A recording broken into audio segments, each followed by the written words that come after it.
미선은 분식집 주방에서 마지막 설거지를 마치며 시계를 올려다봤다. 밤 9시. 오늘도 손님은 20명이 채 되지 않았다. 떡볶이 3접시, 김밥 5줄, 우동 6그릇. 하루 매출을 머릿속으로 계산하니 10만 원이 조금 넘었다. 재료비와 임대료를 빼면 남는 게 얼마나 될까? 미선은 낡은 행주로 조리대를 닦으며 작게 한숨을 내쉬었다. 미선 씨, 오늘도 늦게까지 일하시네요. 건너편 세탁소를 정리하던 혜진이 유리문 너머로 손을 흔들었다. 미선은 지친 얼굴에 억지 미소를 지으며 문을 열고 나왔다. 그래도 이게 낙이에요. 혼자 집에 있으면 더 적막하거든요. 텔레비전 소리만 덩그러니 울리고. 벌써 3년이나 됐죠? 영수 씨 떠나신 지. 혜진의 말에 미선의 눈가에 그늘이 드리웠다. 남편 영수는 심장마비로 갑작스럽게 세상을 떠났다. 아이도 없이 둘이서만 꾸려가던 삶이었는데 그마저 혼자가 되어버렸다. 장례식장에서 울다 지쳐 쓰러졌던 그날이 아직도 생생했다. 시간이 약이라고들 하지만 익숙해질 뿐이지 덜 아픈 건 아니더라고요. 미선은 쓸쓸히 웃으며 가게 안으로 들어갔다. 형광등 불빛 아래 덩그러니 놓인 테이블 4개, 벽에 붙은 메뉴판은 영수가 직접 손글씨로 쓴 것이었다. 우리 집 떡볶이가 제일 맛있어요 라는 문구 옆 서툰 그림을 보면 아직도 그의 목소리가 들리는 것 같았다. 카운터로 돌아온 미선은 서랍을 열었다. 오늘 하루 받은 현금이 구겨진 채로 들어있었다. 10,000원짜리 지폐 9장과 5,000원짜리 몇 장, 잔돈들. 정확히 세어보니 12만 3,000원이었다. 많은 돈은 아니지만 미선에게는 소중한 하루의 결실이었다. 그녀는 돈을 카운터 옆 낡은 금고에 넣으며 잠시 망설였다. 은행에 맡겨야 하는데 자꾸 미루게 된다. 현금을 모아두는 게 위험하다는 것쯤은 알지만 매일 밤 금고를 열어 돈을 세는 것이 그녀에겐 위안이었다. 오늘도 살아냈다는 증거 같은 것. 문을 잠그려고 손잡이를 만지는 순간 미선은 이상함을 느꼈다. 손잡이가 헐겁게 흔들렸다. 나사가 빠진 것 같았다. 한참 들여다보다가 그녀는 고개를 저었다. 내일 철물점에 부탁해야겠네. 아니면 동혁 씨한테 말하면 되려나. 동혁은 골목 어귀 철물점 직원으로 믿음직한 청년으로 통했다. 수도꼭지가 새거나 전등이 나가면 동네 사람들은 의뢰 동혁을 불렀다. 미선도 몇 번 그의 도움을 받은 적이 있었다. 친절하고 일도 깔끔했다. 하지만 오늘은 너무 늦었다. 미선은 헐거운 문고리를 대충 잠그고 가게 뒤편 자신의 작은 집으로 들어갔다. 이 골목에서 도둑이 든다는 얘기는 들어본 적이 없었다. 모두가 서로를 아는 오래된 동네였다. 무슨 일이 일어나겠어. 미선은 그렇게 생각하며 불을 껐다. 고요한 밤이었다. 하지만 어둠 속 어딘가에서 누군가는 이미 계산을 시작하고 있었다. 동혁은 철물점 작업복을 벗으며 탈의실 거울을 바라봤다. 32살의 평범한 얼굴. 동네 사람들은 그를 착하고 성실한 청년이라 불렀다. 실제로도 그랬다. 적어도 석 달 전까지는. 동혁아, 오늘도 수고했다. 내일 봐. 사장의 인사에 동혁은 억지로 미소를 지었다. 가게 문을 나서자 찬바람이 얼굴을 때렸다. 주머니, 속 휴대폰이 진동했다. 또 독촉 문자였다. 연체 21일째입니다. 즉시 상환하지 않으시면 법적 조치에 들어갑니다. 동혁은 휴대폰을 주머니 깊숙이 밀어넣었다. 모든 게 주식 때문이었다. 친구의 권유로 시작한 투자. 처음에는 조금씩 수익이 났다. 그게 함정이었다. 욕심이 생겼다. 대출을 받았다. 더 큰 수익을 꿈꿨다. 그리고 폭락. 3천만 원의 빚더미. 월급으로는 이자도 갚기 힘든 금액이었다. 골목길을 걷던 동혁은 미선의 분식집을 지나쳤다. 불이 꺼진 가게가 어둠 속에 잠겨 있었다. 오늘 오후 수도 수리를 하러 갔던 기억이 떠올랐다. 미선은 친절하게 식혜를 내주었다. 동혁 씨, 덕분에 물이 잘 나오네요. 얼마예요? 10,000원만 주세요. 부품값이에요. 에이, 그럼 안 되지. 2만 원 받으세요. 기술료도 있잖아요. 미선은 카운터 서랍을 열어 돈을 꺼냈다. 그 순간 동혁의 눈이 서랍 안을 스쳤다. 구겨진 지폐들이 가득했다. 적어도 100만 원은 넘어 보였다. 그리고 카운터 옆 낡은 금고. 자물쇠도 제대로 잠기지 않은 듯 삐뚤어져 있었다. 일을 마치고 나오며 동혁은 문고리를 만졌다. 헐거웠다. 나사 2개가 거의 빠져 있었다. 조금만 힘을 주면 열릴 것 같았다. 저 여자는 너무 방심해. 동혁은 중얼거렸다. 그리고 자신이 무슨 생각을 하는지 깨닫고 고개를 저었다. 아니야. 난 그런 사람이 아니야. 하지만 발걸음은 자꾸 느려졌다. 뒤돌아보니 가게가 보였다. CCTV도 보이지 않았다. 집에 돌아온 동혁은 통장을 펼쳤다. 잔액 13만 원. 다음 주 월세를 내면 남는 건 3만 원. 식비도 안 될 금액이었다. 그는 책상 서랍에서 독촉장들을 꺼냈다. 카드사, 저축은행, 대부업체. 붉은 글씨로 가득한 종이들이 그의 목을 조였다. 딱 한 번만 하면 돼. 미선은 혼자 사는 과부였다. 돈을 잃어도 생명에 지장은 없을 것이다. 보험도 들었을 테고 그에 비해 자신은 벼랑 끝이었다. 집도 잃고 직장도 잃으면 어떻게 되는가? 노숙자가 되는 건가? 양심이 속삭였다. 그건 범죄야. 너는 도둑이 될 거야. 하지만 절박함이 더 크게 울부짖었다. 살아야 해. 일단 살아남아야 해. 밤이 깊어갈수록 동혁의 마음속 저울은 한쪽으로 기울었다. 그는 검은 옷을 꺼내 침대 위에 놓았다.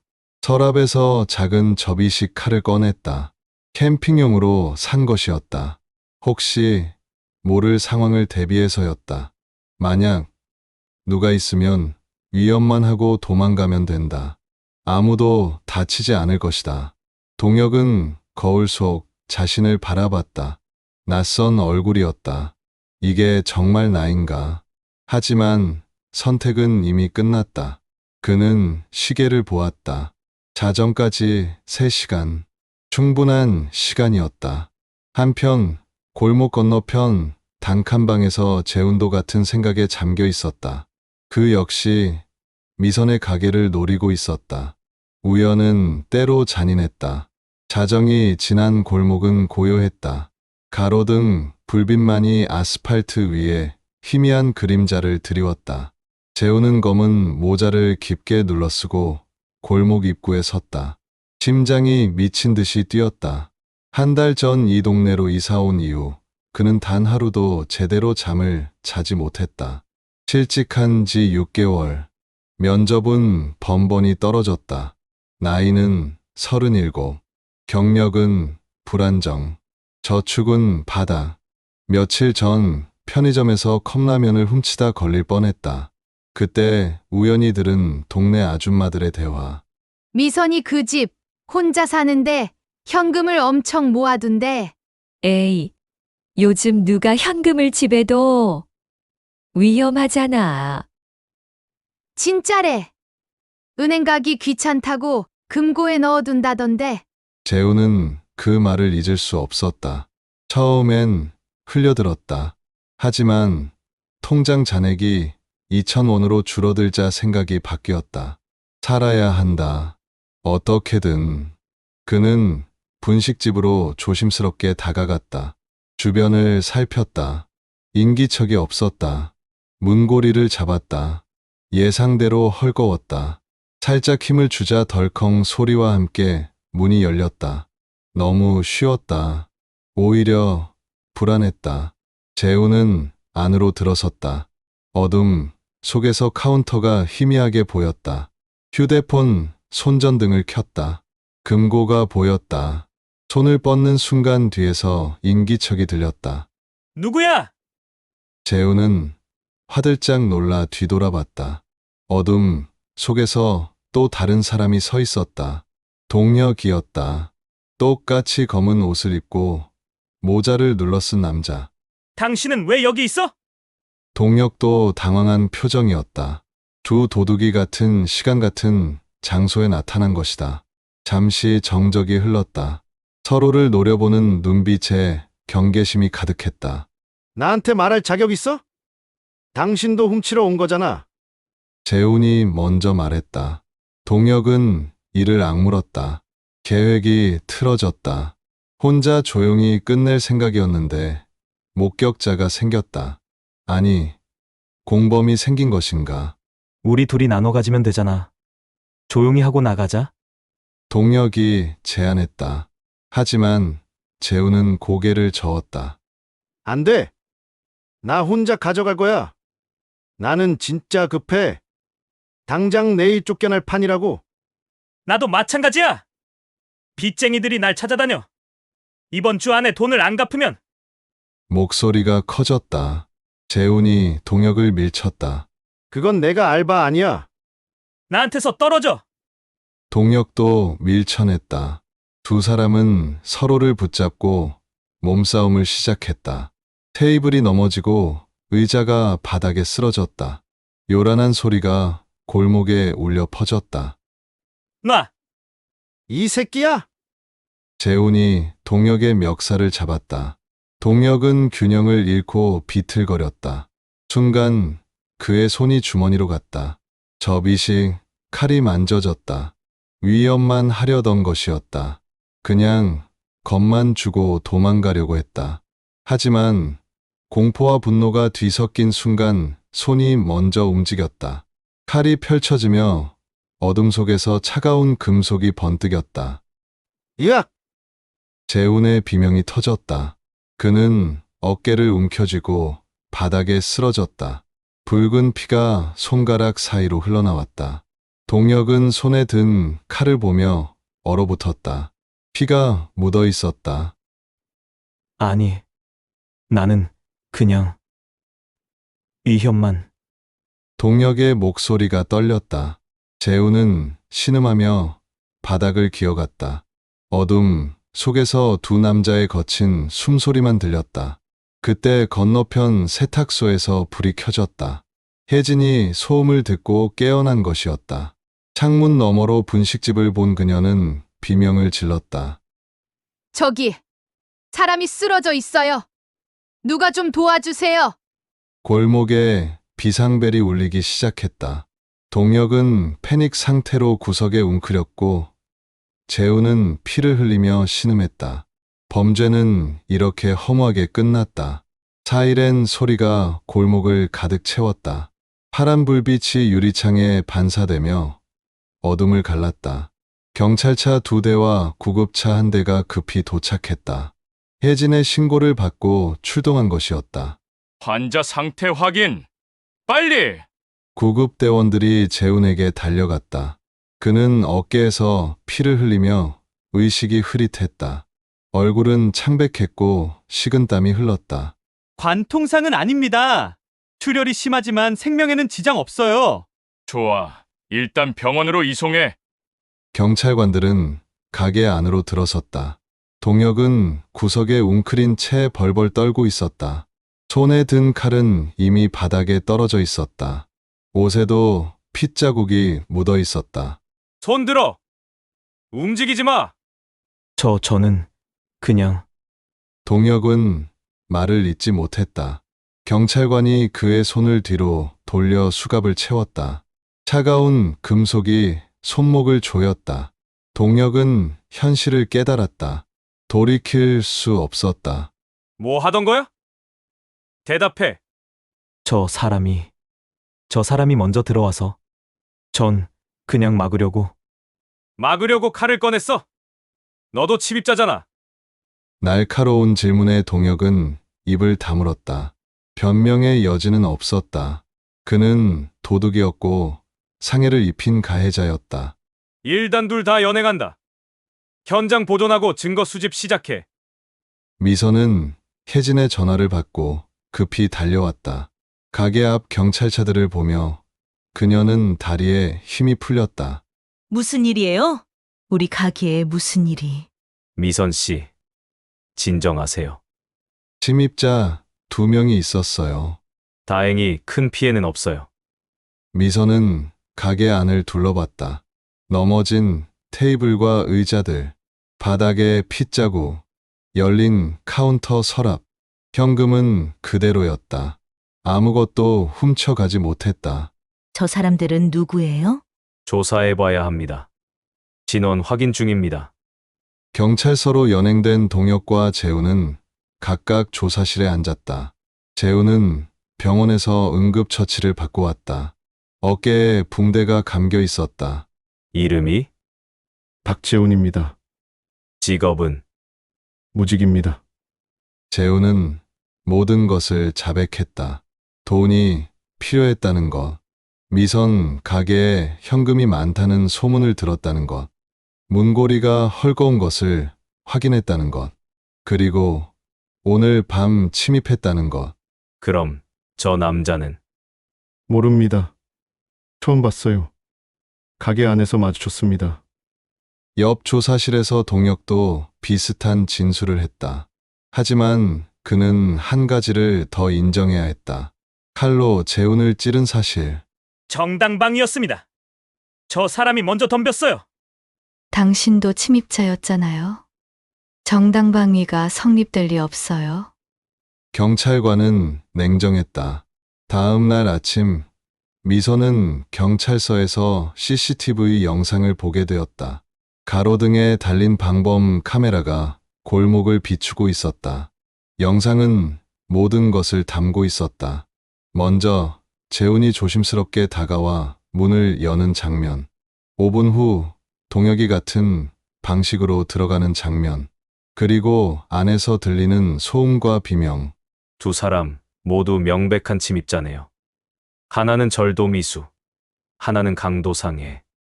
설명을 들은 미선은 눈물을 흘렸다. 왜 말을 했으면 도와줄 수도 있었는데. 미선 씨, 당신 잘못이 아니에요. 동혁 씨는 제가 아는 사람이었어요. 착한 청년이라고 믿었는데. 미선의 목소리는 떨렸다. 배신감이었다. 증거는 명백했다. 두 사람 모두 범죄자였다. 법은 이제 그들을 심판할 것이었다. 2달 후 법정. 방청석에 앉은 미선은 피고인석의 두 남자를 바라봤다. 동혁은 수척한 얼굴로 고개를 숙였고 재훈은 어깨에 붕대를 감은 채 멍한 표정이었다. 피고인 최동혁, 주거침입 및 강도상해 죄로 징역 5년을 선고합니다. 판사의 목소리가 법정에 울렸다. 동혁의 어머니로 보이는 노파가 흐느꼈다. 미선은 차마 그쪽을 볼 수 없었다. 피고인 박재훈, 주거침입 및 절도미수죄로 징역 1년 6개월을 선고합니다. 재훈은 아무 표정 없이 판결을 들었다. 이미 체념한 얼굴이었다. 두 사람 모두 항소하지 않았다. 자신들의 죄를 인정했다. 미선은 법정을 나서며 복도에서 동혁의 어머니와 마주쳤다. 70대로 보이는 노인은 미선을 보자 무릎을 꿇으려 했다. 제발 용서해 주세요. 우리 아들이 원래 그런 애가 아니에요. 어머님, 일어나세요. 제발. 미선은 노인을 부축했다. 가슴이 무너져 내렸다. 피해자도 괴롭지만 가해자의 가족도 괴로웠다. 범죄는 한 사람만 파괴하는 게 아니었다. 일주일 후 미선은 가게 문에 새 자물쇠를 달았다. 철물점 주인이 직접 와서 튼튼한 제품으로 교체해 주었다. CCTV도 설치했다. 카운터 안쪽과 출입문을 비추는 두 대의 카메라. 이제 누가 들어와도 기록될 것이다. 이제 안심하셔도 돼요. 미선 씨. 고맙습니다. 하지만 미선은 알았다. 자물쇠와 카메라로 막을 수 있는 건 침입자뿐이라는 것을. 마음속 상처는 막을 수 없었다. 그녀는 더 이상 사람들을 쉽게 믿지 않게 되었다. 단골 손님이 들어와도 경계의 눈빛을 보냈다. 누가 현금을 꺼내면 서둘러 금고에 넣었다. 밤이 되면 혼자 있는 게 두려웠다. 미선 씨, 국밥 해왔어요. 같이 먹어요. 혜진이 가게로 들어왔다. 따뜻한 국밥 냄새가 퍼졌다. 미선은 힘없이 웃으며 숟가락을 들었다. 혜진 씨, 고마워요. 요즘 계속 챙겨줘서. 무슨 소리예요? 우린 이웃이잖아요. 힘들 때 서로 도와야죠. 두 사람은 말없이 밥을 먹었다. 창밖으로 골목이 보였다. 여전히 평온해 보이는 풍경. 하지만 미선의 눈에는 달라 보였다. 지나가는 사람들 모두가 의심스러웠다. 누가 또 자신을 노릴까? 누가 또 배신할까? 미선 씨, 너무 자책하지 마세요. 당신 잘못이 아니에요. 아니에요, 혜진 씨. 제가 너무 순진했어요. 세상을 너무 믿었죠. 미선은 창밖을 응시했다. 동혁 씨가 제가 아는 착한 청년이었어요. 재훈 씨도 지나가다 몇 번 인사한 사람이고.